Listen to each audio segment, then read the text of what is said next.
Bien, hoy vamos a analizar el décimo de los textos que entran en la selectividad de Cantabria. Se trata del manifiesto conocido como Viva España con honra. Y como siempre, dedicamos unos minutos a leer el texto con atención.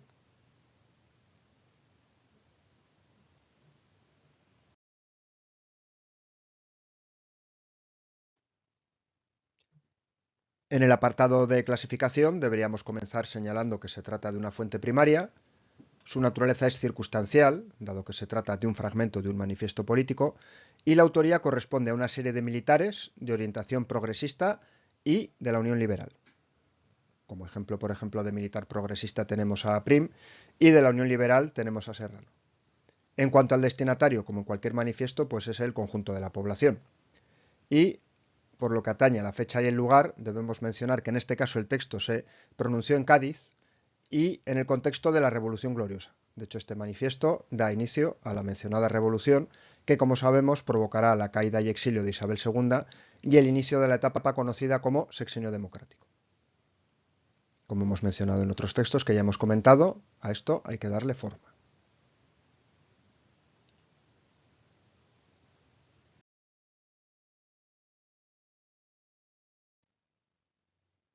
Ya en el análisis podríamos comenzar aclarando esa referencia a la Armada del inicio, y es buen momento para señalar que este movimiento lo comienzan militares.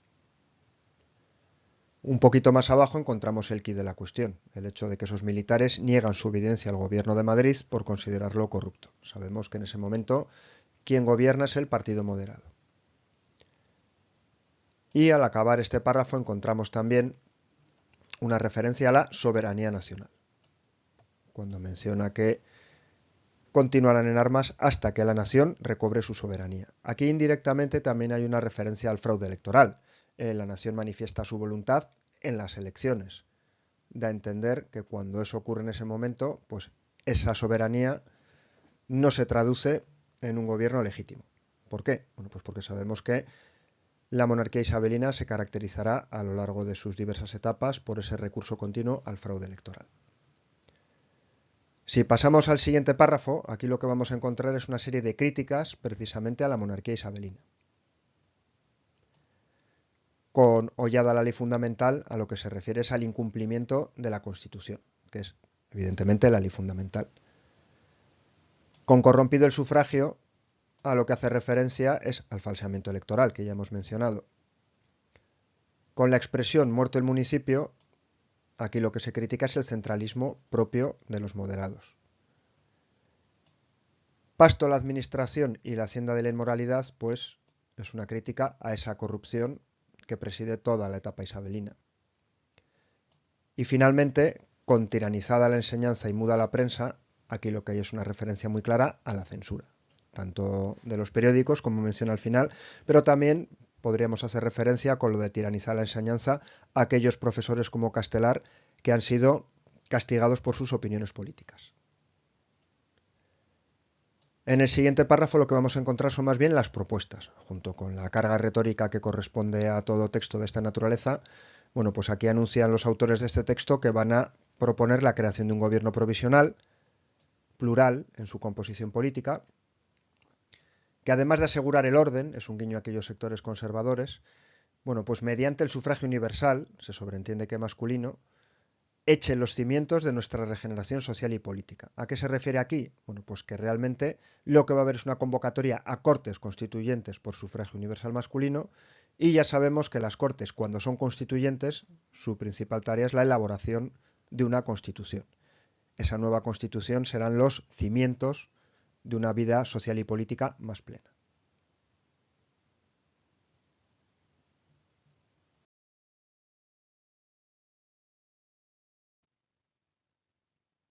Si en párrafos anteriores los autores del manifiesto se habían centrado en las críticas a la monarquía isabelina y sus propuestas de cara al futuro, aquí lo hacen en los apoyos que dicen tener.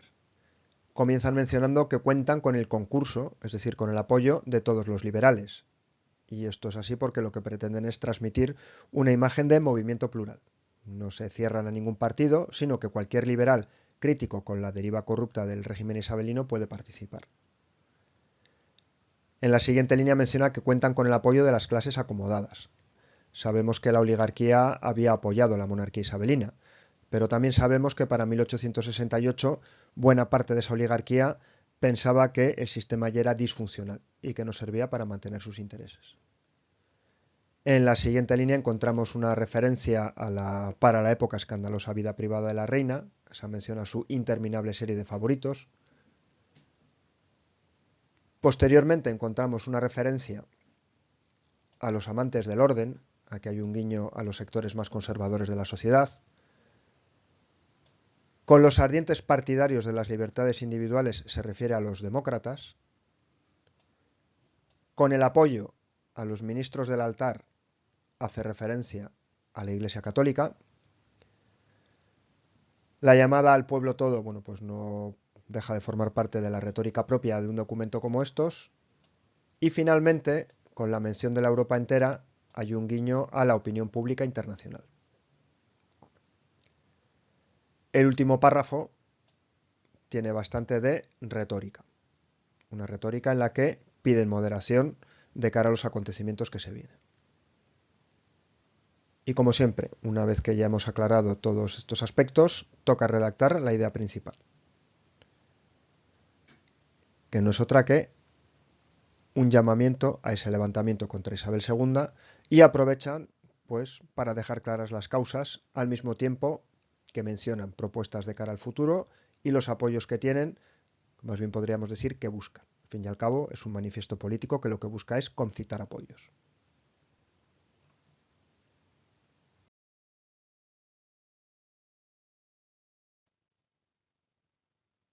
En la tercera parte del comentario, como siempre, abordamos los antecedentes, el contexto y las consecuencias.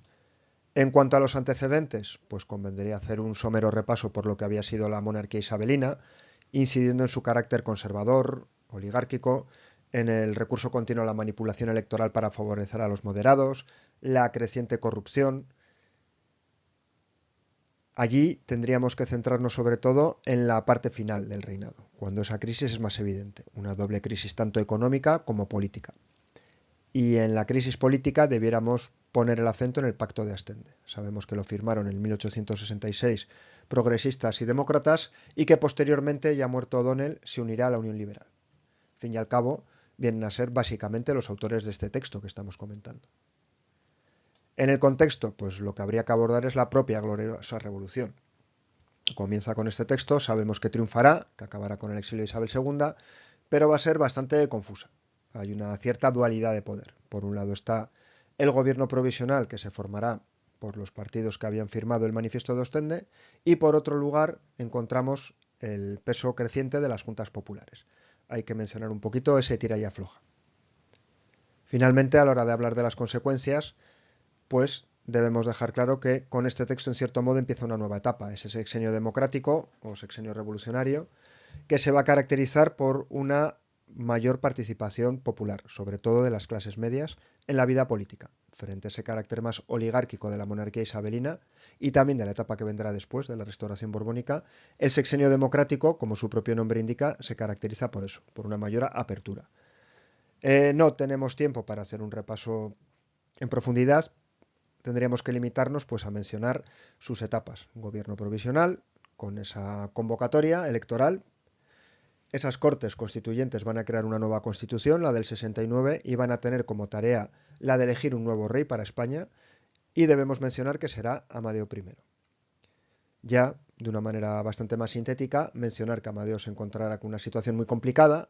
Podemos enumerar sin desarrollar problemas como las guerras carlista o la guerra de Cuba, y cuando Amadeo abdique será el turno de una primera república que no lo tendrá mejor, ni mucho menos.